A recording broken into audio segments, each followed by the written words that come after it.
So I'd just like to formally thank Chris Taylor for coming to games development here in UCD. You're our first kind of very big guest speaker. We've had previously a lot of former students come back as game developers. And this is something we're going to hopefully try to start and do more of. So it's just wonderful to have you here. And previously, me and Chris had a bit of a kind of long conversation, got to show them some of the work of the Beyond All Reason dev guys. They've been helping allowing me to play test and give out about units for the last 2 years during the pandemic. So I really think they've done an amazing job. So hopefully give a chance to them a bit later on to say hi. And again, thanks for my students for coming in. I realize that this is the day before Good Friday. So a lot of people are running away for the long weekend. But I think Chris has had an amazing journey through his career. And I think we're just going to have a quick interview highlighting some of the parts there and going through. So let's kick off. So one of the first things, Chris, we kind of discussed is some of your your first work as a programmer. So I don't know if you want to just take a few minutes just to discuss with the class your sort of early work, that your experiences of being a programmer, that kind of hardball to sort of separating out the visuals and the simulation when computers were a lot less powerful than they are now. Yeah, sure. So, man, I mean, I know we've got an hour. Is that what we've got? Yeah, and I could talk for an hour just about the early days. So I'm going to try to be brief, and then you can kind of direct me, and I'll go into more detail on some things. So the early days, like call it the mid to late 80s, right? These machines were super cool, but you couldn't like push the graphics around. So you had to update pieces of the screen. And when it came down to a baseball game, there was no question that you couldn't there was no really full screen rendering 3D. That did start to happen in the early 90s. So everything was tricks. So what happened was, an artist drew a baseball field for this game, Hardball 2, which was the follow-up to a game called Hardball by a then famous, probably not so famous now, but to my sort of group, Bob Whitehead was a big deal because he was at Atari, I believe, and then he went and he was one of the founders of Activision, and then he went on to found a company called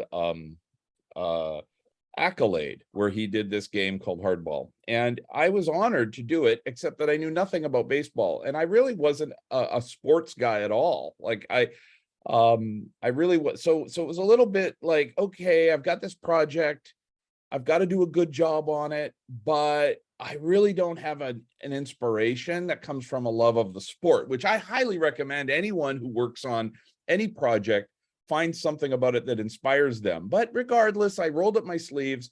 And when we got into the thing, I realized that, I had early on, I don't know whether you think of it as being in your DNA, but it's a thing for accuracy. Okay. Now, a lot of folks, when they get into simulation, when they get into game design and development, this can also be their, I don't know, Achilles heel. It can kill them because they'll go down a rabbit hole and they'll try for realism, and both realism in the physical simulation, but also realism in real life. Like if you're doing a war game and you say, well, like in Total Annihilation's case, you can't convert energy into metal. Okay.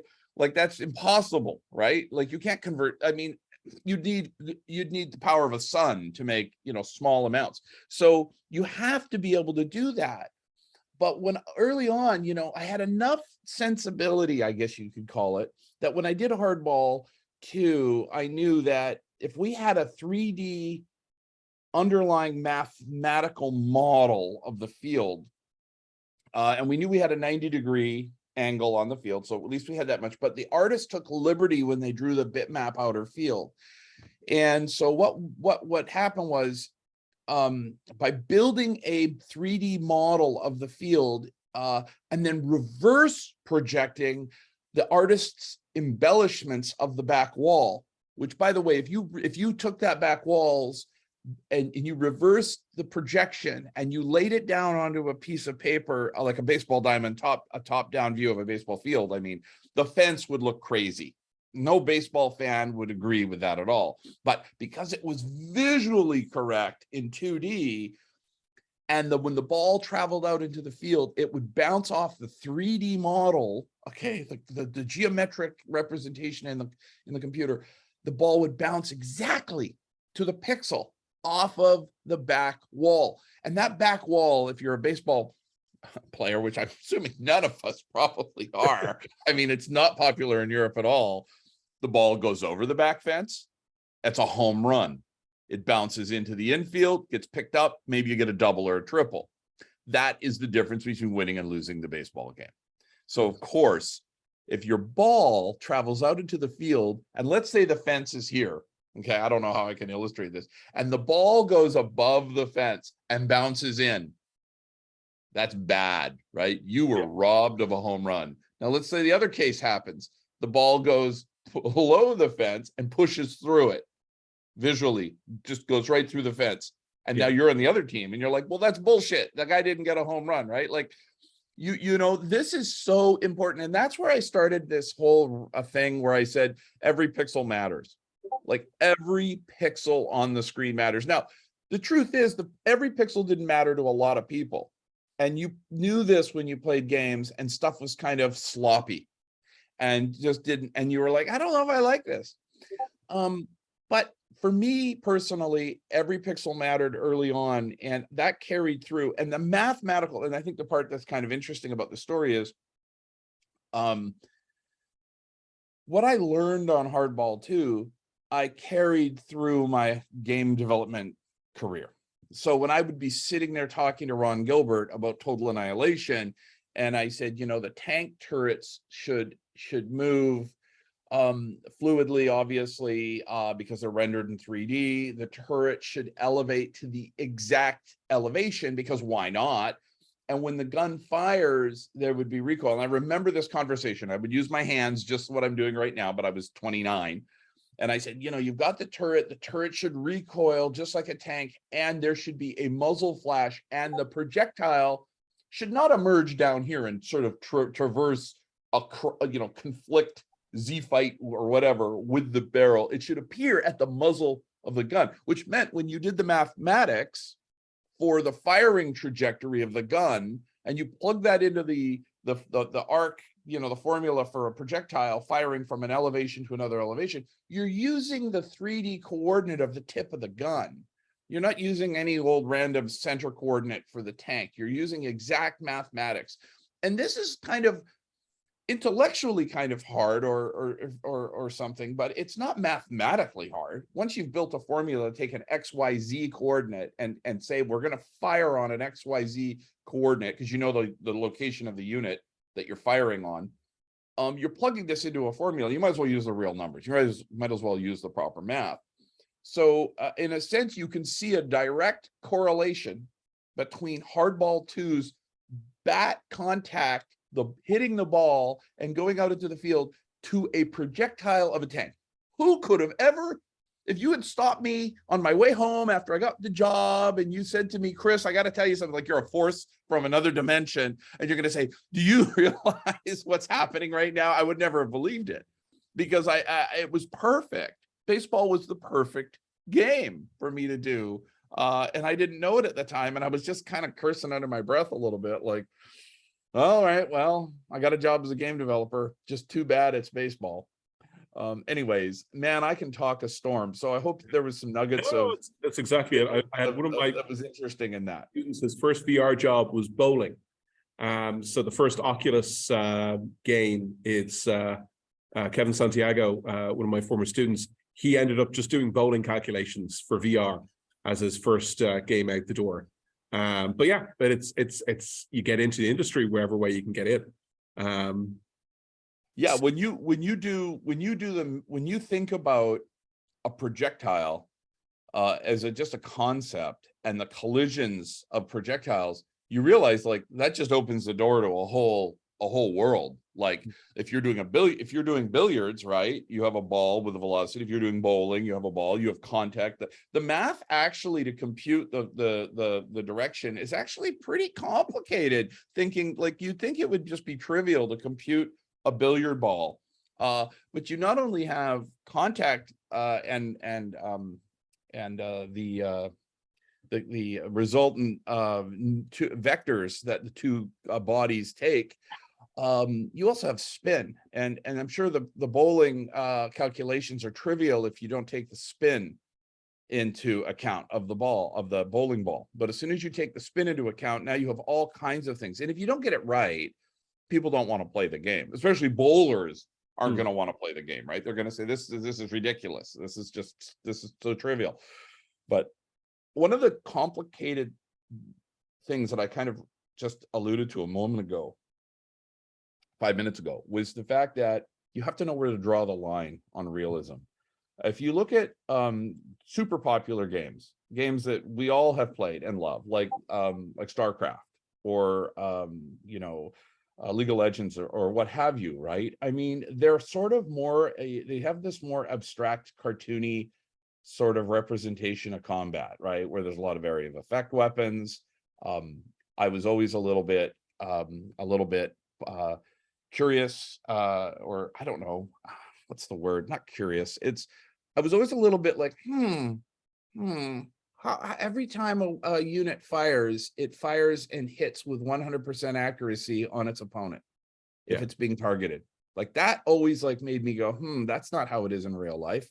But again, that is not your guiding principle. Real life cannot be the thing that you always go back to. But if you're making a game like TA and you're all in, sort of, you go all in, and now you've got this cool stuff where you've got a long range artillery and it's kind of peppering. I mean, we see that unfortunately, we see that with the Russian-Ukrainian conflict, where you see fields with artillery rounds just literally pockmarking like the moon, because these things are just not accurate at distance, right? Even the super hyper accurate artillery are still not going to hit exactly the dead center of something they're aiming at.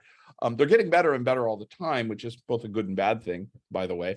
But the fact is a game that would just take all of that variability out, just to me wasn't as interesting. How about if I put it that way? So that was on to that next stage of your career where you were a game designer. You were the guy in charge. Well, yes. So what happened very subtly? I'm sorry, I didn't mean to cut you off. No. Go. Well, you get a job as a computer programmer of a game company. You don't immediately assume in the next breath that you're the designer and that you're the lead designer, right? These are very different jobs today, right? I mean, in fact, there's a whole design team today on these games. I mean, there's probably at a Bungie, for example, that's over here in Bellevue, that has probably 1,000 people in that company, right? There's probably a whole division of designers, and there's engineers way over in the back. And some of those engineers may or may not even talk to those designers, right? There may be layers of communication. But back in the good old days, when we were packing sidearm, I'm kidding. We basically had all this, power at our fingertips. We could go to lunch and come up with an idea, and later that same day be coding it, because there was no one to stop you. Yeah, your manager might come along and say, why aren't these other things that you committed to, this month or how come they're falling behind or what have you? We didn't get a lot of that either. We actually were just kind of Wild West. We did what we wanted. Management kind of just looked over our shoulder and said, this looks like it's making progress. Because like back in those days, there was like 20 games being developed in an office with like 60 people. Can you imagine? We were sharing art resources, like artists that would generate art. They do some art for you, and they do some art for someone else. They do some art, and you'd say, and you get art, and you'd use programmer art in the meantime. And we had one sound designer who would design all the sound. Chris Hatlelid would do all the music, and then we finally started getting more and more musicians as we scaled up. EA Canada was what happened to the company. I was at this company called Distinctive Software, a little tiny developer, and it grew up to a certain size. And then Electronic Arts, Trip Hawkins, bought Distinctive Software, and then that company ballooned out into being thousands of people, largest developer under one roof in North America at one time. And that was where FIFA Soccer, which you guys probably all have played, I'm guessing. There's some soccer fans on this call.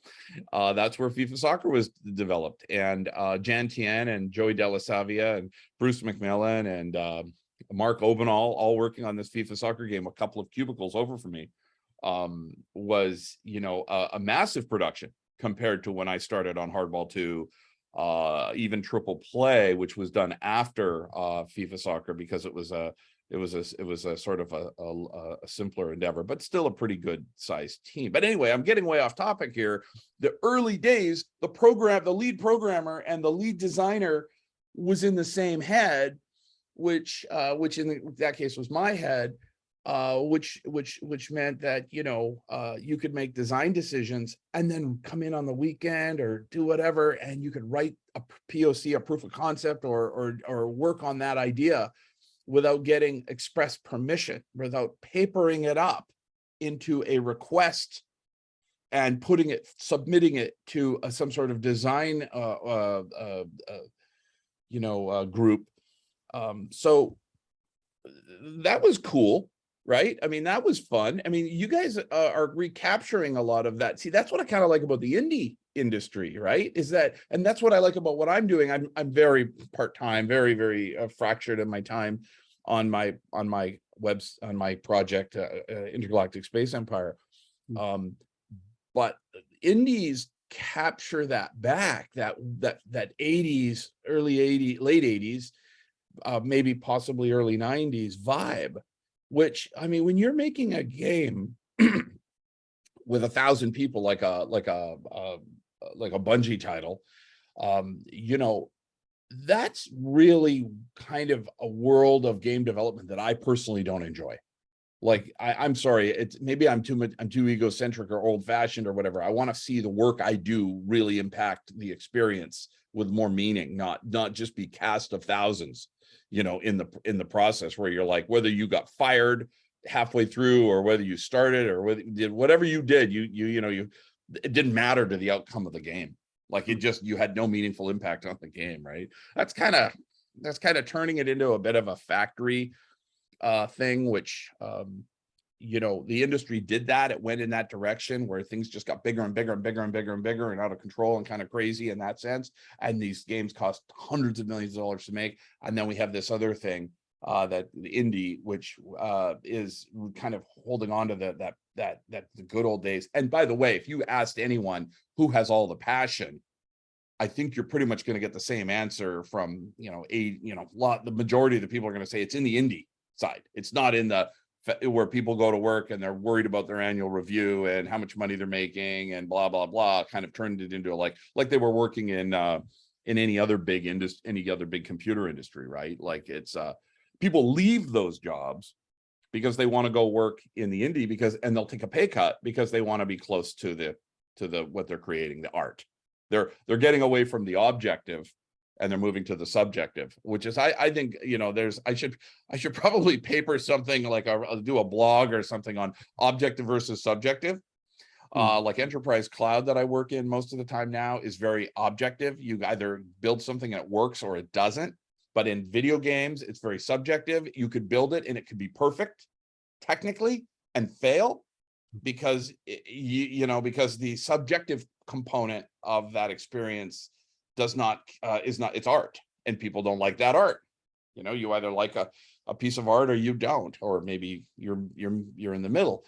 But that's, to me, that's sort of it sounded like a paid advertisement for the indie industry, but that's how I kind of feel about it. Anyway, sorry, help me out here. Give me my next. So basically, on track. Given those experiences, then you kind of moved to Cave Dog, become now game designer. So how did that journey sort of feel, that you were coming up with the mechanics of a game, trying to figure out what your next game is going to be, what they want you to do, what Gilbert wants you to do within the space? Yeah. So a little bit of history. When I worked on Hardball 2, there was a producer on that title. Her name was Shelley Day, and she worked at Accolade. And I kept in touch with her when she went to Taito. Taito is I think a Japanese company. I think that Breakout, might have been a Taito game, or one of the arcade games like Super Break. I don't know what it was. It was like they arcadified it, and she went on to LucasArts where she met Ron Gilbert. Now, I mean, you guys are probably familiar with Ron Gilbert, creator of the Scum scripting utility for Maniac Mansion, Scum, and also, God, why am I totally blanking now? Monkey Islands and Monkey Island. Thank you, Monkey Island. He just put out a game that I got. I got it off Kickstarter because it's so called a Thimbleweed Park, and Ron and I got introduced via Shelley, and Shelley and Ron and I hit it off, and he said, what do you want to do, like from a design perspective? And I said, I want to make a game like Command and Conquer, but I want to do it all in 3D, and I want to do it with real physics, and I want it to be much more over the top, much more visceral and insane and what have you. As you can imagine, I was telling him this, and he said, that sounds great. We make kids games here at Humongous Entertainment. And I knew that. And so he wasn't saying it actually sarcastically. He was like, but so we don't have a team that you can just come in and just kind of direct creatively and what have you. So you have to build it. And in fairness, he really did help build that team. I mean, we hired a lot of folks that I knew from the industry, but also that he knew, that was in the local Seattle community. We kind of referred and brought people in, and we recruited, and there was lots of people involved that RT should get credit for building this team inside of a kids game, what's called a kids game company. The kids games, because they were kids games, they called the game that I was working on, which was codenamed, you guys may know this because you're probably a little more historically up to speed. It was called the Really Cool War Game. And because that's as far as I was concerned, that's what it was going to be. Do you guys know that? Do you guys happen to know that bit of history? Some of the bar guys might have, but I didn't know that actually. Yeah. Really Cool War Game. I mean, it's sort of, oh, isn't that cute? Now looking back on it, however many years, 26, I don't know how many years, too many years. 26 is about right. It's 97. Is it 20? Oh, I got it right. I just pulled the number out of my ass and I got it right. Okay, that's good. Go with your first guess. Life lesson right there. And I started working on it, and I worked on it for 6 months before there was anyone else working on it. And I was prototyping the pathfinding.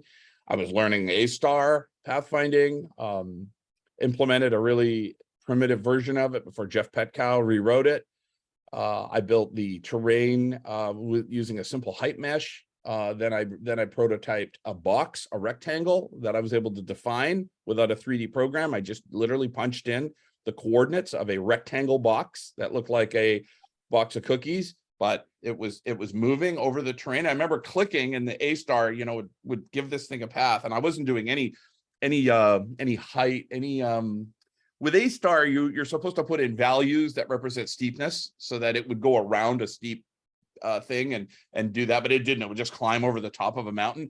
And I'll tell you guys this, and I don't think I've told anyone this story, so you're the first, is that when that box, that rectangular box, rocked and moved and rolled and went up over the top of this piece of just computer geometry, it was just like a tear in your eye.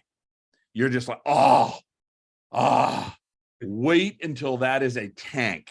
Wait until that is a unit in this world, and it's doing that. That's going to blow people's minds. It even brings a tear to my eye now. Crazy, right? Just remembering that experience and knowing it was going to be amazing. And I mean, frankly, can I say this to you guys? I mean, it was exactly what I thought it was going to be. And we knew, and Ron started giving me people. Clayton Kozlarek, who is the lead artist and visionary behind, behind creating that terrain, which I what's it called? Bryce? It was like this, I forget the name of it. It was Bryce. He created it in this 3D tool. And I think he had an old license or he got a demo. Everything we did was on the cheap. Okay. Everything was on the cheap. You know, this saying, which we've all heard, necessity is the mother of invention. 100% true for this game. Everything was necessity. when we went to get a 3D program to actually model the units, I'm sorry if I'm kind of jumping all over here. We couldn't afford, because, you know, this company wasn't just burning money to just go out and buy 3D Studio Max or Maya. So there was this lesser known 3D program called Lightwave, which, by the way, is the definition. I think the folks who created the OBJ format. You guys familiar with the OBJ format? One or two of you. Yeah, right? They were the ones who I believe created that. So we do at the time, and so it was $1,000 for a used copy of Lightwave. And we used a used copy to develop all the 3D units for Total Annihilation. Anyway, this is sounding very nostalgic now and probably not as productive as getting into the more technical details. But that was me and Clayton for the better part of the first year until the late in 96, 95, because we developed all through 95 until September of 97. Sorry, I'm off by a year. So I started in January, literally pulled the computer out of the box on January 4th or January 5th of 96, blank. You know, it was like blank canvas, start coding. And by September 4th of 97, it was my birthday. Coincidentally, we shipped the game out, and we called it shipping. By the way, that was just like the thing we called it. We called it shipping. I don't know if people call it shipping anymore. Still used as a phrase for a good few of them. Yeah, like when you move a game from one system to another, you call it porting, because we actually use the RS-232 port to move the bits, because you couldn't. There was no Ethernet. You weren't even on a network, okay, or a token ring network or anything. So you had to take it and put it on. Some machines had compatible formats. You could actually get away with it in the later days, but you had to use RS-232 and port it. Shipping anyway, TA. And at the same time, advertising for it, which was what that image you had of going over the hill. For me as a kid, it was seeing a magazine, and I played Command & Conquer and I played Doom 2, but they'd always felt a bit limiting to me. But it was seeing this full, I think it was a 2-page magazine ad, which was the kind of Attack on the Coast sort of Normandy landing style, and just individual pointers to, and this can land ships, and this unit at height will have a bigger range. This bot will climb up a hill better than this tank. And you just pointed out all of the features of the game. And I was just like, I'm so getting this game. There's just no question on this. I played a pretty big role in creating that ad, and I wrote those callouts. Yeah. Those callouts were actually written by me, because I knew what the game better than anybody. Obviously, I was the lead designer and lead engineer and team leader. So I wrote and I pitched Ron that ad concept, and I thought he would say no, because if you go back in time to that, every ad hid the game. There was we called it airbrushing. An artist would airbrush a hero with a sword climbing on a whatever and chopping heads off whatever, and these boxes were all like fake. And you go into a store. I don't know if you guys are old enough to do that. Remember at least a sliver of the. You go to a store and then you'd grab a box off the shelf and you'd flip it over to see the little tiny screenshots on the back that were done in these little RG like shitty little because they shrunk it down, because the publisher and the marketing people didn't want you to see the game. They wanted you to spend the money and hope that you were satisfied with the experience once you got home. It was all very disingenuous. It was all very manipulative. So I said to Ron, let's take a big screenshot. And then he probably, we were very collaborative back and forth. And he probably said, well, let's do a double page. And, we built it up. And we had to take screenshots. So Clayton took screenshots and composited this giant thing, which was very much a harbinger of things to come, right? Because as resolutions got higher and monitors got bigger and wider, right? That actually came to be. But back then, that was like crazy to do what we did. And I remember Lewis Castle. This is a true freaking story. He's one of the founders, along with Brett Sperry, of Westwood Studios, creators of Command & Conquer. 10 years later, telling me when that magazine arrived at Westwood, and they opened it up and they saw that double-page Total Annihilation ad and said, what the hell? what is this? And kind of sighed, like had a gasp of what's going on here. Now, they always beat us in sales. Okay, I'm just going to say that in case Lou sees this video, they always kicked our ass in sales. Blizzard always kicked our ass in sales. People always wanted the more cartoony, more abstracted RTS games. But obviously, as you guys know, there's a group of people who really appreciated the pixel accurate simulation of Total Annihilation. But thank you for bringing back the memory of that ad. I still have that ad because I put it on my wall with a pin in it. I actually I have it here actually. Oh, you do? Guys on our Discord actually sent it. So just give me a second here, and I can share the screen. I actually have the paper, like the that they sent me from the ad for the ad, the actual print. And it's just, I have so much shit. It's hard to keep track of everything. I'm just waiting in video game nostalgia here. So there it is. There it is. Yeah.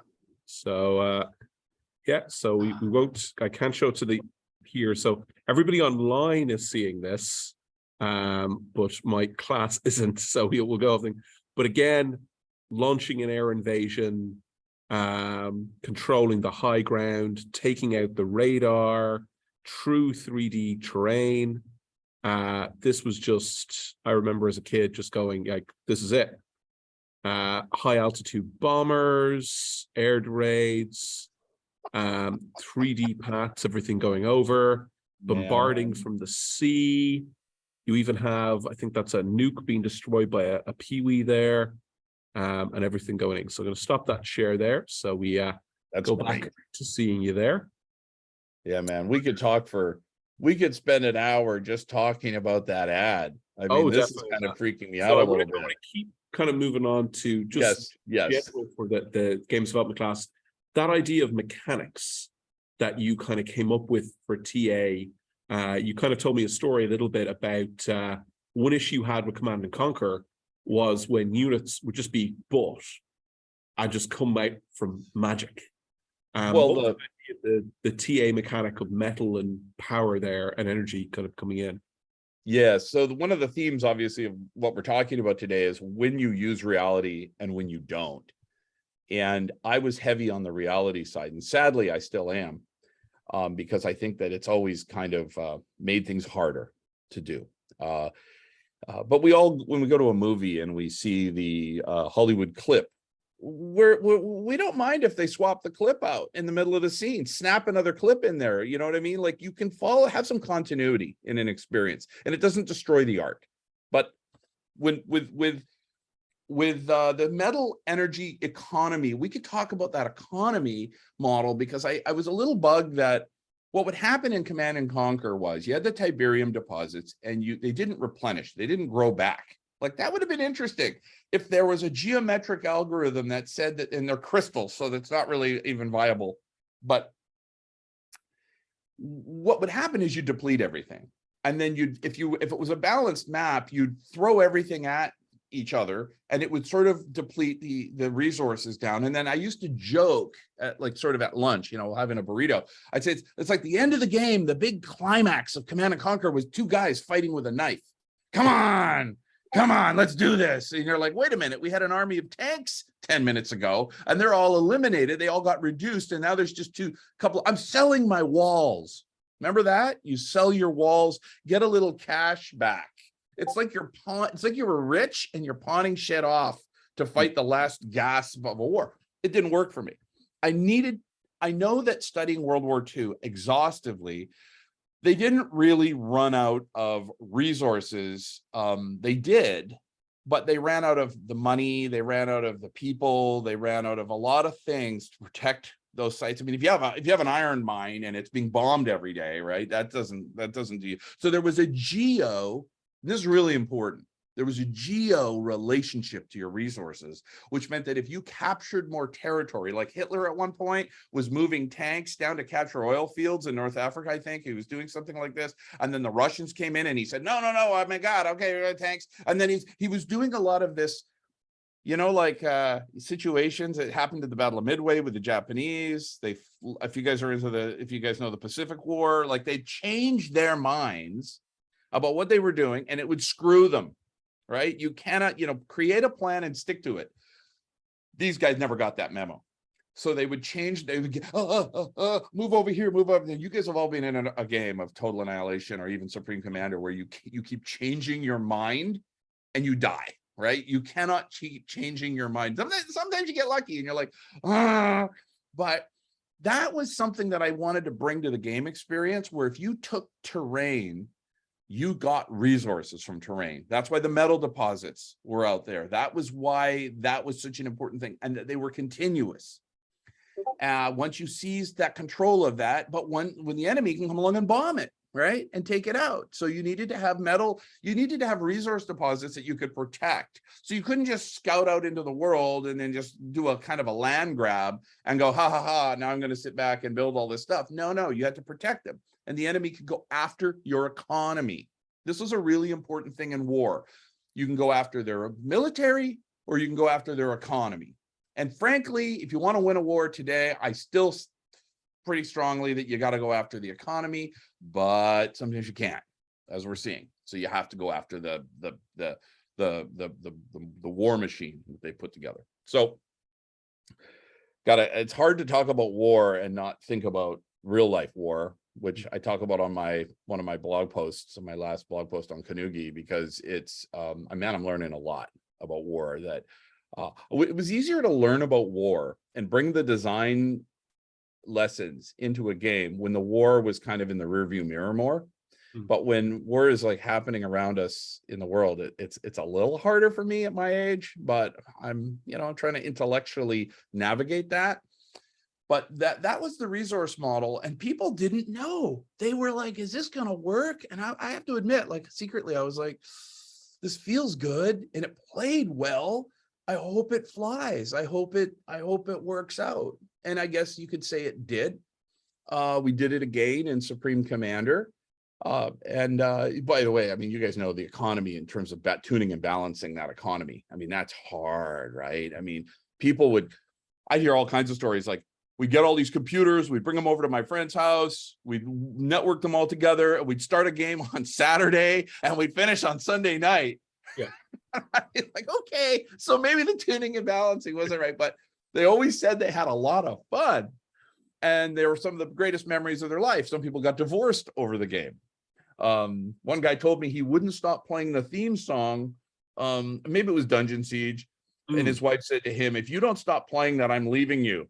And he refused to stop playing it. I think that was actually the Dungeon Siege theme. And they got divorced. I got a feeling that marriage wasn't that strong. No, I don't think so. As a thought. Anyway, the economy I could talk about for hours, but you tell me if you want me to go further. That brings us sort of on that, like, you've done TA, but then you've got a next story where you actually become a founder and you start Gas Power Games, and we have Dungeon Siege. Where you're now in that sort of more leadership role, and you're giving a very high level goal to the development team to have these levels that are continuous. So you want to talk a little bit about that, about setting those sort of goals, and then the team rising up to the challenge and working on things like the entity component system. Yes, it was the very first time in my gaming career that I really had to let go of the engineering side of it. And now I'm not telling you guys that I'm the greatest computer programmer that ever lived and that, I had to be hands on the code. Secretly, I probably learned on TA that when Jeff Petkow came in, Jonathan Maver came in, and so many of the other engineers that you probably know the list better than me now, because you guys are sort of studying this historically. Brian Brown on the scripting system, he used like a Lexan Yak style to build a kind of a Lua equivalent. These guys were experts in their subject matter, right? Like Jonathan was an expert on graphics, and so I kind of had a clue that you can't do it all yourself. Well, I guess I didn't really learn that lesson because here I am. I'm not the fastest learner. I mean, I'm not the sharpest, whatever, knife in the drawer. So I basically, I let go of the steering wheel, the code, and I went for design vision. And the name of that design document was called RTS FRPG, because I was going to bring RTS components to a fantasy role-playing game or an action fantasy role-playing game. And that's what the document that I submitted to Microsoft for whatever tentative approval, they signed the contract with me and said, go build this game. And I had to produce some paper, like I had to produce a design document. And one of the things that really bothered me about, again, it was Command and Conquer for Total Annihilation, but it was Diablo. I was playing Diablo. And I was like, oh, these loading screens are killing me. I'm always looking at the bar, and my inventory was so small. I was ADD or whatever you call it. What is the word when you have to get every goddamn thing that drops in the dungeon and bring it back to sell? Like, you just see money on the ground, right? So you haul the loot back to town, you get rid of it, you go back down, and you spend all your time just carting loot back and forth, watching the bar. You'd be given a job. You're not playing a game anymore. You're doing a job. Right. And I played all the way to the end. I killed Diablo, and I was like, all right, I'm going to make one of these. Now, I would have made another RTS game right away, except that I was really worried about the legal ramifications of leaving Cave Dog or Humongous and having, because Ron and I weren't on the best of terms when I left. He was a little pissed off. And I didn't quite know what his tolerance was for that behavior. So I said, I'm going to make an RPG game. I mean, this is where legal enters the world of game design. See, shit's starting to get real, right? I mean, I just want to make video games, and now I'm worried about law. You know, that, and by the way, that never stopped. That just kept going and going and going. Lawyers became a bigger and bigger part of my life till it hit the, the crescendo. You just legal lawyers, right? Although I never got into a lawsuit. I was really proud of that. But that cost me millions to stay out of a lawsuit, because what you do is you give in. You say, I don't want to go to court. I don't want to sit in a courtroom. So you don't go to court. You let the money go. And that's a story. That's a whole story for another day, which probably isn't the smartest use of any of our time. But the reason we did the RPG game was to avoid that, and then I wanted to fix that. I wanted to have a giant inventory. I wanted to bring some of the RTS sensibilities to the team control. And some people criticized me in the articles that were written. They said, this game practically plays itself, because if you have a group of tanks, right, they're all automatically going to shoot at stuff and do stuff. And if you've got a repair bot in there, it's going to repair stuff. So like, it was like, hey, you can do all this automatic shit. And you were basically playing an action role-playing game with a team, with a party on automatic party management. And, then you got a pack mule, and you guys play any Dungeon Siege? I played Space Siege, actually, is the main one I played through, actually. Oh, okay. Well, So that's another one. I got through that. Everyone's here. Do you not see the road line behind you? Oh. See the what? Oh. Well, no, look, it looks like a parking line. What? Oh, I see the box. People There's a here. box. Just give me a second. Yeah, They probably like this. don't I think they just realize. forgot to remove it. Yeah. Oh, we got mute. We're muted there. We're all good. Yeah, we're all good. Hello. Sorry, you back there? So I was rambling about So basically moving to the that design motivations for Dungeon Siege. Continuous world, get rid of the loading screen, jack up the inventory, create something that's more fun. And the cherry on top for me was the skill-based class system, which meant that you built your skill by doing like you do in real life. Again, the real life page I took from real life was, I'm not born into the world and I'm a brain surgeon. I have to train for decades to become a brain surgeon. So why am I in an RPG game picking this like out of the box, right? So I always thought it was cool to start with a humble farmer who was played by Jason Statham in the movie. You guys ever see the movie? Okay. That's another story for another day. He's humble farmer who's a martial artist. Okay.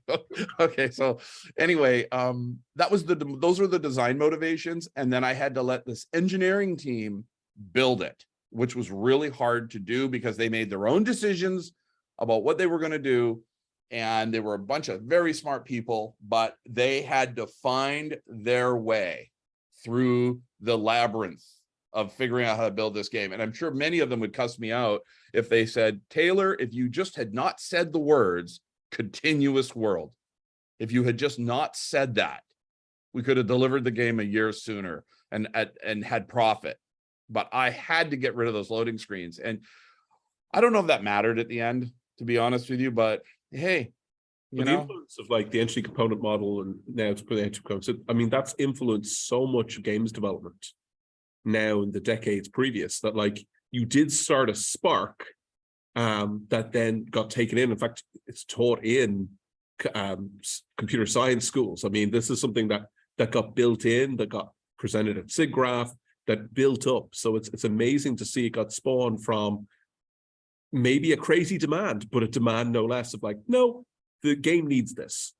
yeah, I think was it Scott Bylas? I think you know more about this stuff than me. Scott has a huge brain and he was super passionate. I mean, in a way, you couldn't convince him of anything other than what he wanted to do. So you let him do his thing.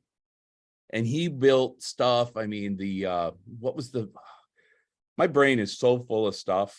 It was called the FUBI, the function binding system, that allowed him to bind to scripts and it wasn't compile time. I think it was runtime. And it was way over my head. He was building stuff that was voodoo to me. It was just like magic to me because, I mean, of course, I'm sitting in my office dealing with payroll and with banks and lawyers and publisher relationship. I mean, who knew managing the publisher became a gigantic pile of work? I remember driving over to Microsoft, which was 15 minutes from my office, just fuming like those, you know, like, and it was not like they were doing anything particularly wrong, or perhaps maybe I was. It's just the relationship of when you're building something for millions of dollars creates stress. And your guts are always like anxious over things, and payroll has to be made. And I don't know if you guys ever read the article in Game Developer. I've actually got it framed on my wall. I mortgaged my house over and over again to make payroll. Yeah. Because I wasn't getting enough money from the publisher, or it would come in late. And that's where my head started to go as we moved through the Dungeon Siege game. And then you moved on then to finally come back to Supreme Commander and actually got to do something very interesting from mechanics point of view, that strategic zoom that I got to show you the demo of the bar guys from the Spring engine to them to actually do that with TA. Okay, I got to tell you guys, I wrote the design for Supreme Commander. I got up Saturday morning because I had to, because this company at the time, it was Ascendant or CUC or Sierra. They were all part of this big company. And they said, we need the design document in order to sign the deal. And I was like, it's fair. So I got up Saturday morning at 6 a.m. and I typed for 6 hours. And I got halfway through, and I got up Sunday morning at 6 a.m. and I typed again. And I had the design for Supreme Commander, but I didn't have a name. I forget what I called it. It's just RTS Next or something like that. Took a page from Steve Jobs. And I know any Steve Jobs historians. But anyway, I didn't end up signing the deal with them. I signed the deal with EA. Supreme Commander, do you guys know this? Signed a game with EA? You guys know this part of the story? Oh my God. So anyways, EA, Sierra, I think it was, or their affiliates was $6 million. And EA said, oh, we'll give you 7. And I said, I already signed it with them, but they haven't countersigned. So I quashed, legal term, a contract and signed it with EA. EA funded the game for a year, canceled the game. I signed it with THQ. That's a whole story. But back to the point, which was strategic zoom. I hadn't come up with the idea of strategic zoom. I basically was staring at the game and thinking, God, this is strategy. This is an RTS. This is strategy. And these RTS games, it's like the light bulb came out of my head. They're real-time tactical. You guys know Omaha Beach is famous, or sorry, Operation Overlord, where they land on all the beaches. Yeah. And you think, well, where does the strategy happen? Where does the tactics happen? We've all seen Saving Private Ryan, probably, or most of you. It's actually When shot. Tom Hanks, what's that? It was actually shot in Ireland. Just saying. Oh, there you go. This is a Yeah. great movie, right? Another one of Spielberg's great movies. Well, when you're pinned down on the beach and Hanks is saying we got to put together the Bangalores to blow the wire and get through the defense systems, right? Those are tactics. It's not like they were talking back, the day before saying, when we get on the beach, I mean, we're going to bring the Bangalores along because we're probably going to need them. That was strategic to bring them. It wasn't strategic to deploy them. It was tactical, right? So we had this thing where people were calling RTS real-time strategy. And I'm like, the only strategy that happens in an RTS game is at the very beginning when you decide kind of how you're going to approach the game. But when you're in it and shit's getting real, you're tactics. You're all tactics. Well, I wanted to bring strategy back. Well, how can I have strategy if I'm not Eisenhower? If I'm not seeing the entire theater of war? Eisenhower was the supreme commander of the Allied forces. If you look it up on Wikipedia, he was the supreme commander. So of course, when I saw that, I was like, holy, shit. I've been working with RTS. It's been years. And now I realize supreme commander is who the player is. The player is the supreme commander. Huh? How did I miss that? Google, some guy in Florida. Of course, he'd kill me if he's watching this. He probably will, and then he'll kill me. Owned the domain. And I had to go and get that because back then you don't even bother trying to name your game something if somebody owns the thing, right? So we went and we paid him and we got the URL supremecommander.com, and we were all full steam ahead. And everybody seemed to like the name. Everyone seemed to agree with me. And I'm a salesman, so I sold. I always sell vision, by the way. Selling. Always be selling. Anybody? Glengarry, Glen Ross. Some of you guys are like, this guy's crazy. Well, if you wonder, now you know. Now you don't have to wonder anymore. So anyways, I told one guy who leans into my office after lunch and he hangs on the door and he kind of looks in my office and goes, Supreme Commander, huh? And I go, yeah. And he goes, it's the worst name I've ever heard. I'll never forget that. I appreciate that he said that to me because it makes such a great story. Remember, when people do crazy shit in your life, they're helping you build great stories. That is the best part. Normalcy and ordinary shit that happens does not make for good stories. Anyways, Supreme Commander was seriously the greatest name for a video game, for an RTS game. I feel like it wins 10 out of 10. And it was the strategic zoom. It was the economy that comes in. It was the land, sea, and air. It all came together in Supreme Commander. And then, of course, the technical lift was sort of like a continuous world all over again, but this time for terrain, but much simpler problem to solve. But it was like, yeah, damn it. And when I went in, I checked art programs. I load up an art program that you could move a larger canvas around. They all, when you hit the keyboard or you did anything at all, it would always zoom to the center of the screen. Or if you clicked over somewhere, it was all herky-jerky. And I was like, come on, zoom under the mouse. It was the simplest concept to simply zoom under the mouse. In the mathematics of, one of you guys have probably done this in bar, but why wasn't anyone doing it? I've got a cursor, I've got a wheel. I want to go there, wheel in, wheel out. I want to go there, wheel in, wheel out. So strategic zoom and the zoom under the cursor. You can't really have strategic zoom without zoom under the cursor. They go together like this, okay? And I think hopefully you guys really can appreciate my passion that I'm reigniting for that day. Oh yeah, I mean, it's 2002. Yeah, very long time ago. But I do want to give a chance just for some of the people online, because we've done lots of being phenomenal going through this bit, and we do have a little bit more we could talk about your current cloud-based, and you talked a little bit about that. So we did a bit of jumping ahead and jumping back, which is perfectly fine. So I just want to give a chance if any of the guys online, if you want to chat, type into chat there. We can answer a couple of questions if anybody has anything specific. If not, I've got lots of questions. So and I've got the advantage that I got to have a good chat there. Okay. So the first one, if you could go back and change one thing about TA, and I'd probably include a little bit Supreme Commander in this as well, is there something you would change about them? That's a good question. The game was very ambitious, and ambition can really screw you And I probably sort of jeopardized, you see this played out in movie plots, right? People who want to rescue everyone, so they jeopardize the lives of everyone to rescue one more person. That's a living, breathing concept in game design and the scope and scale of games. You really want to implement a crawl, walk, run strategy where you get core gameplay and then you build on it. I'm telling you, that's the piece of advice of the day for game designers and developers. I didn't have that. Everybody had to fit through the doorway on this one at one time. Everyone had to get in the chopper. You know, it was probably ambition that I probably would have scaled down. But the economy, the runaway economy, I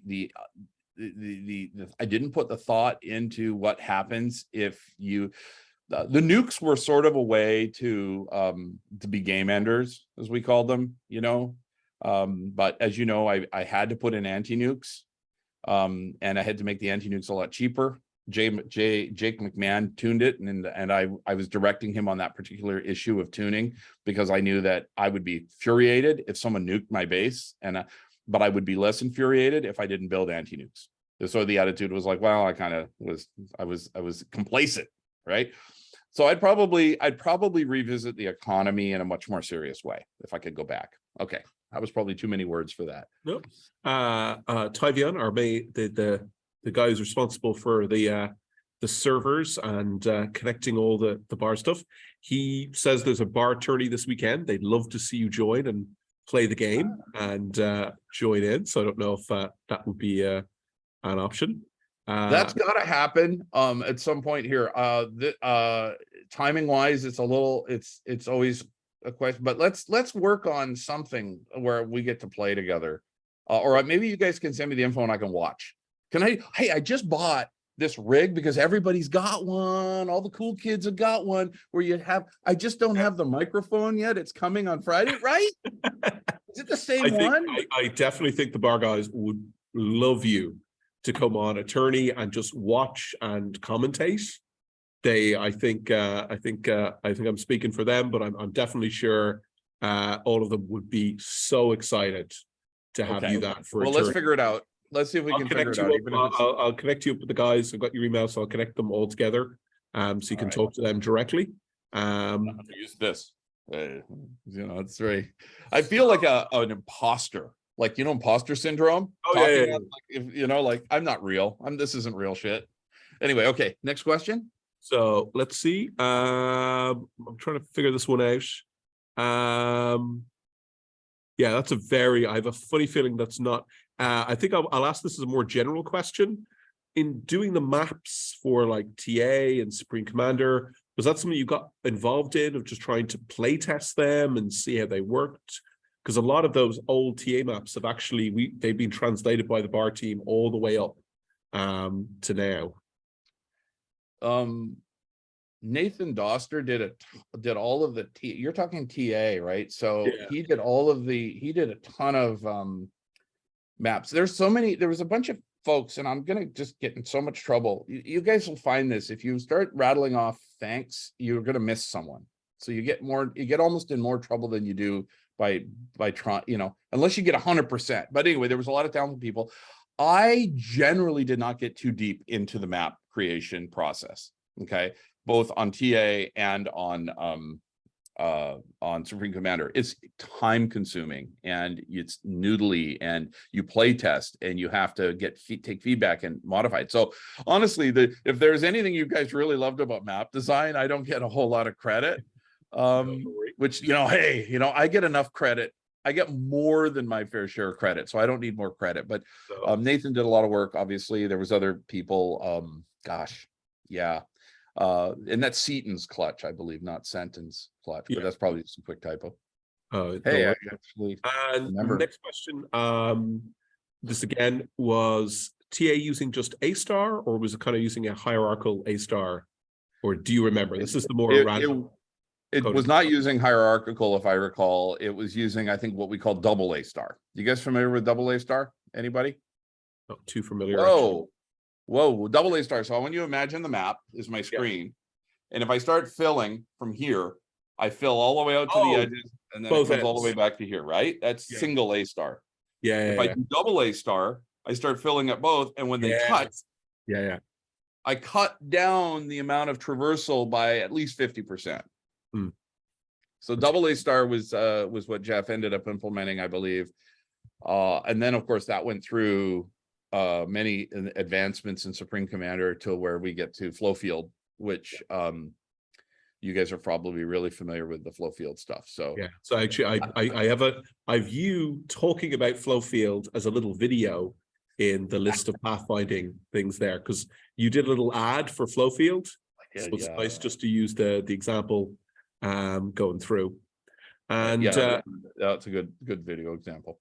So the next one is, what is the most awesome or joyful moment during the making of TA? So many. Probably once we started playtesting and we're all whooping and hollering and screaming because we played a real game. Like we actually played beginning to end a real game. And we saw the bedlam on the screen and kind of couldn't believe we created it. But that wasn't I can't remember a single day of like a moment, like a specific moment. It was just this feeling of just pure energy watching, like, you guys know, I feel like I'm tired of telling you stuff you already know. Like it's just exploding everywhere and shit's flying in and planes and boats and shit's sinking and parts are flying and there's explosions and shit. And we're like, we've never seen anything like that before in our lives. Like we have not seen anything like that. No Hollywood movie blows that much shit up. And the fact that the name was called Total Annihilation was just like, you know, it was just like, is this really happening? Because that was what I just watched a moment ago is Total Annihilation. And when you have a name, now that name I didn't think was that brilliant. As it goes, I didn't self-proclaim brilliance on that one. But I tell you, there was a lot of names, Total Destruction, you know, and all, like every single combination of words to say the equivalent. And I wrote a giant list out, and Ron Gilbert went through and he shaved it down to like 10 or 15 names, and Total Annihilation made it through his filter. And then I saw Total Annihilation on that list and I went, Total Annihilation? And he's like, yes. Perfect. So we've got That's what happened. Three more, just kind of quick to go in. And I might just get, so the first one is, how do you feel if you made TA today, what it would look like? Do you think? Well, it might look a whole lot like Bar. Do you guys call it Bar, or do you call it Beyond All Reason? Okay. I call it Bar mostly. And okay, good. I'm trying to get hip. I'm trying to be hip. Yeah, you know, with this. And you know, Michael, because we two more, because I want to keep you for time there, because I feel very bad last time I kept you way too long. I've got a few minutes. I've got a meeting at 10:30 that I cannot. Cool. So the second one is just for the idea, and this can probably relate to your current intergalactic space empire game. When creating a game from scratch, what is your usual procedure do you go through? What are the sort of mistakes you see junior developers do when designing or programming or starting a game? Well, I think I made a junior error when I started working on Intergalactic Space Empire. But you kind of can't avoid it. So I started writing a design document that was way too ambitious. Like I literally had this, like, I don't know. I just wanted everything. And it was just foolish, completely foolish. So that's a mistake. And I think if I can make that mistake at 50, which I was when I started working on that design, maybe 51, you can make that mistake at 21. And the thing is that a design document is pretty quick and you can blast out a lot of stuff into it, but you got to go through a phase where you boil it down. You've got to, so I would say go for it, write everything. Find someone who's equally as invested in it to go over your design and be very brutally honest with you. And you have to be super mature. That maturity is not easily found in the creative process. Imagine you write what you think is the great novel of your life and you send it to your publisher or your whoever, your friend who's got a degree in English or something, and they butcher through it and say, this whole section sucks, boring, right? who possesses the maturity to say, okay, I'll trust you instead of trusting myself? That's a pretty big thing to get over. So starting smaller is kind of a better place to be, but maybe at 130% of your vision, and then you can kind of winnow that down to the stuff by prototyping the things that you believe are the absolute core parts of the experience, and then you can build from there. See, that's computers, right? You can always add stuff on, but you've got to have the strategic zoom, or you've got to have the component, the pillars of the experience in place. Otherwise, you can't bolt those on. There's a lot of people, I'm sure, that saw that ad, and managers went to their RTS game development teams that were halfway through the development of RTS number 39. And they said, there's no way we can do that without rebuilding the entire engine from scratch. The ship has sailed on that. You have to ask yourself, what ships do I need to lock down so that I don't have to go back and have that conversation? And if you abstract away, if you're a real clever programmer and you never make a decision and you abstract away everything in code, you'll go to hell, a programmer hell in a different handbasket. Okay. If you're familiar with the hell in a handbasket saying, you will just pick a different one. So the last bit, because I know a thing that I've got one student here, and this is something we actually kind of, just in our conversations, I'd sort of talked to you about how when I play TA and the T1 and T2, and I see them as like World War I, World War II, but one of my students was sort of, you kind of described it a bit differently, this idea of merging RTS components with RGB components. So why did you find that so interesting? And you even described that like TA, you were almost doing a little RPG character. You were the commander, and as you chose to go through like bots, that was specializing you down a route like an RPG. Just talk about that a little bit, and then we'll let that be your final sort of thing. We'll Man, what another great, to not talk about the commander. Yeah. That's to why not talk about it would be a tragedy. Yeah. When I had this realization, right? Like I think I was really on fire there, like creatively on fire, because I had these ideas, they were coming fast and furious, and I don't know like what it was. Maybe it was just buildup from working on sports. You know what I mean? I was just like, I gotta destroy stuff. But the commander, I gotta really revel in this a bit. I was like, I played chess like many people, and young, because chess is accessible. It's like soccer, right? Or football. Oh boy. And you can everybody can get a chessboard, but not everybody can get access to, more sophisticated games. So we were playing chess, and the king was a paradox. I'm sure all of you have played chess, because the king is the most powerful. Wait, no, queen is the most powerful, but wait, I'm protecting the king. Like, like, shouldn't the queen be the one that you got to take out? Because let's face it, if you're playing chess and you lose your queen, you're kind of screwed. Okay. I mean, okay, maybe not if you're Kasparov, but everyone else is screwed if they lose their queen. And I was like, I had that in my head, like stuck in my head. But I also, when I played Command and Conquer, I felt like this omniscient, not omnipotent force that overlooked the battle, and the chess thing, and the concern that I'm not in the game. I'm the player. I'm really super important, right? I've got this massive ego.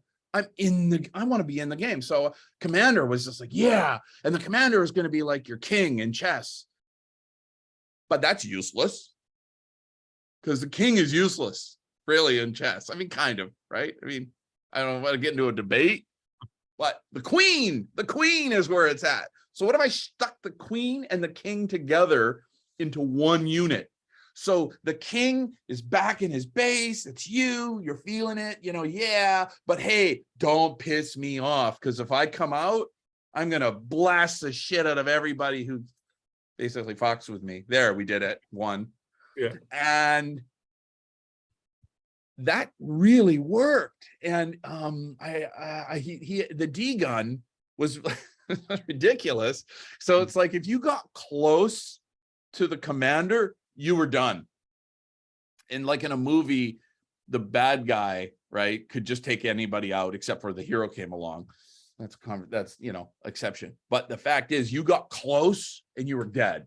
And I wanted that. I wanted that power. But of course, if you create a unit that has too much power, and Jake McMahon, who tuned it, knew this, everybody would just run around with their commanders. But we had a commander death option, which meant that if you lost your commander, the game was over. Some people turned it off. I don't know if you guys play commander death on or off. Commander death, team games, it's a bit different, but yeah, one-on-ones, absolutely. Commander death, that's yeah. how. And it makes it special. And by the way, a little asterisk on this is your name appears on the commander, right? And I actually, my memory is starting to fail me, and we talked about this on our pre-call. But that, as I recall, was really important, because when you're flying reconnaissance and you're reconnoiter or whatever you call it over a base, and you see the commander, you're like, oh, hi. And because he moves slowly, he's not going to get to some other place really quickly. So you like, what you feel like you really got something there. You figure where, because the commander's kind of in the part of the base that they probably feel most protected, like that you can't just waltz in and kill them. So you kind of now know a lot about your enemy or your opponent. So man, the commander and all that stuff, again, all these pieces really fit together. Commander may have been OP, some may disagree. I don't know where you guys landed on that. I think it's fair to say that the folks on this call know more about that game than I do. Okay. Now you think about how weird that is. Okay, maybe you don't know the development story and you don't know all that stuff, but you guys have probably, some of you have probably, I mean, from what I've seen, you guys have studied this far beyond. I mean, I was like hair on fire. I was working 7 days a week, 10 to 12 hours a day for 20 months, from January 5th or 6th of 96 to when the game shipped. In September.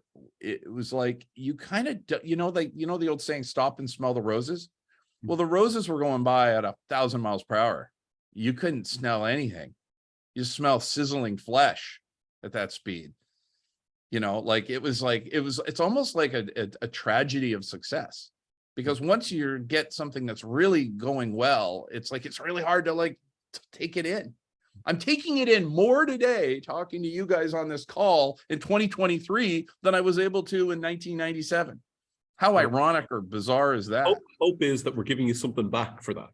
That you really are. That we realize how people appreciate it. I think Tavion we'll finish up now, but I think Tavion, what you showed me some stats earlier of what is the concurrent use in bar at the moment? Like how many people are we getting a day? In fact, if you want, Tavion, I'll unmute you so you can. Yep. Say yeah. I was going to bring it up now. Bear with me a moment. Yeah. So this is Chris, just to let you know what people are playing with that commander death on. That they're playing the game, the ideas there, and also just that ability that you let the fan community kept building on, by letting those DAT files be open and that people could look at those scripts and take that data. So there's not any code in bar that was ever in TA or Supreme Commander, but the unit, the numbers, although they've been changed a little bit, but the principle is still there and still coming through. So do I have to give you rights to share? No, I think I can talk. Can you hear me? Yeah. Yeah. Cool. Okay. So what I can say is that I've been doing the server for about 1.5 years, 2 years. So got number going back a little bit. And end of last year, so we ended December with a peak users of 255 users all on at the same time. And 150 of those were playing all at the same time in games. So we have a huge spectator community of people coming and just watching games, which I think is also a testament to the design. We had 5,500 unique people log into the server over the December. Recently, we actually got picked up by a StarCraft 2 streamer, and we ended March with 15,000 unique users and a peak users of 1,709 playing. We've actually crested that already a few days ago. Our all-time high record is 4,000 unique users, sorry, 6,700 unique users in one day, 1,400 peak users at one time. there were like almost 900 days of people using the game at that stage. Wow. So Is that hearing you talk about exciting? this is fantastic. You're sort of experiencing what I experienced 26 years ago, seeing people kind of catching on, Oh yeah, kind of seeing that curve. You're seeing the hockey stick. it literally is a hockey stick graph as well. I can show you at some other point. So what I'm 26 gonna years later, you've brought life back to. It's like you guys are who made the Lord of the Rings movies. You know, you take an old book that we all read in the 80s and 70s and you bring it, Peter to the Jackson screen. team. It's worth clarifying quickly. I just do the server and I joined late. Yeah, so The others that we you might see just- here, for they've the been guys doing on the it longer than call, me. It did as more. we're finishing. Obviously, I'm going to connect you guys with Chris there. We'll get a joint email there because especially I think the guys would love you, Chris, to come on and just talk and see a few games with the guys. Tyvian was recommending Sundays, I think Pacific time, like 2 p.m. or so. We're always online. But the guys from the team there, if you just want to turn on your cameras and just at least say hi to Chris, I think you will be absolutely awesome. Just as we're finishing up, just introduce yourself. Tell them what you're doing. Yeah, I've got 14 minutes. You got 14 minutes, and I'm going to turn the recording off to let people kind of finish up in the room. Actually, no, I won't let anything. Give the guys credit where credit's due. So, anybody in the bar team want to say hi there to Chris? Yeah, hi there, Chris. Marcus Hutchings here. Yeah, I absolutely love Total Annihilation and everything you've done for the community. Supreme Commander and all that, absolutely fantastic. Huge fan in that respect. And your attention to detail to Total Annihilation and the physics and that it specifically touches me closely because I actually work in the engine for Beyond All Reason, where I actually working in the deterministic simulation and networking models. So that is a particular area of interest of mine. Awesome. That's fantastic. Thank you. I appreciate that. It's amazing feeling that there's people like you all in the world that care. Like I'm getting this, like I'm relating to the people who have done things in other professions in their lifetimes that have people that care and what it feels like. It's a feeling you don't have very often. And obviously there's nowhere to relate to it from habit. It's like, this is like a first time. Anyway, I want to hear from the rest of you guys. I'm going to shut up. There's another 2 more, I think, at least there. Tive, if I'm missing anybody, No, so Herith, you go next. Yeah, well, I've been doing bar for more than a decade now, so it's an honor to 13 years, but 3 of those were a little bit laid back. Wow. Think about it. I spent 20 months plus the expansion pack for 6 months. So call it 2.25 years, and you've spent 13. So maybe it boils down to 10, but regardless, your actual time, whatever you're saying, like area under the curve calculation, but that's easily 4 to 5 times the time that I've spent on it. You are the subject matter expert. We should all be listening to you on this call. Thank you. It sounds hyperbolic, but it's probably true. Amazing. Anybody else want to join in before we finish up? And I'll connect you guys all afterwards on email. Okay, so may I just so Chris, I think I was 7 when I launched your game, like the first time, and since then I was like I'm just addicted to this experience. Like throughout my life I've played different iterations of TA, and well, I'm still here. So yeah, you've been a big part of my life. I can just tell you. Oh wow. I made a note quickly. I wanted to tell you guys, maybe we'll save it for another time, about the data-driven design model. And maybe I'll give you a teaser and say that the only reason I had the thought or insight to create a data-driven engine was because of Hardball 2, because all the baseball teams were data-driven. You couldn't hard code the baseball, and they had an editor. I shipped an editor with the game so people could create their own teams. That's a whole thing. So when I started working on the ARM and the core, which was inspired, by the way, from Foundation, if you guys are Asimov fans, or Heinlein, it was like, I don't know how many factions are going to be. So I'm going to go to the directory and I'm going to do a query and see how many definitions there are. And I'm going to allocate the memory and build out the build. And so you guys, you know, that was such another pivotal thing that I learned from Hardball too. Anyway, I wanted to sneak that in because that was like really important also, because you guys wouldn't have, like, a lot of what happened going forward with Total Annihilation and the mod community and the units of the week couldn't happen unless there was that underlying architect. It was literally like lightning. This game was like lightning in a bottle. That's what I mean, you know, like when I was trying to find words for it, it's like you can't take out any of these elements. They all had to come together to make this thing happen. And to hear what you're saying, and all you guys are just, I got to go straight from this call where I'm all emotional and kind of messed up, straight into a call with my boss to talk about some boring enterprise cloud shit. Okay. So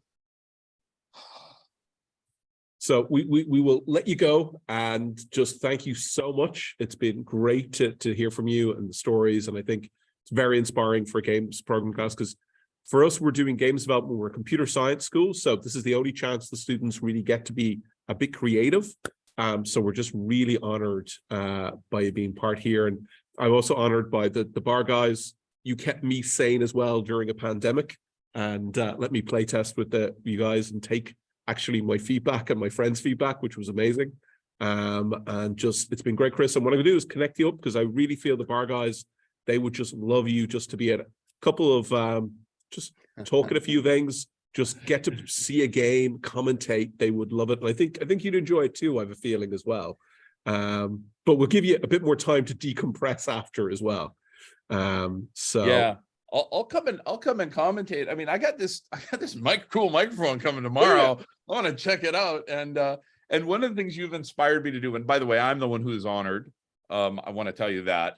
And one of the things that has kind of happened lately is that I think the stories, you know, are good to share, and it makes me feel good. And if people can get value and it can help them be inspired in their game design journeys that they're on, or development journeys. And that's why I bought this rig, because I want to do some sessions where we have, I jump on something super easy for me to do, and I answer questions and just talk, and probably get into some trouble. Because if you guys know me, when I get talking, I go off track and I don't have boundaries. So some people like that. So we'll see if that works. well, I hope I've been able to direct a little bit. You did great. You did fantastic. Thank you. So, but it was fantastic to have you guys. So I'm going to turn this off now. So we're going to say goodbye technically in the recording. So Bye, everyone. Bye, everybody.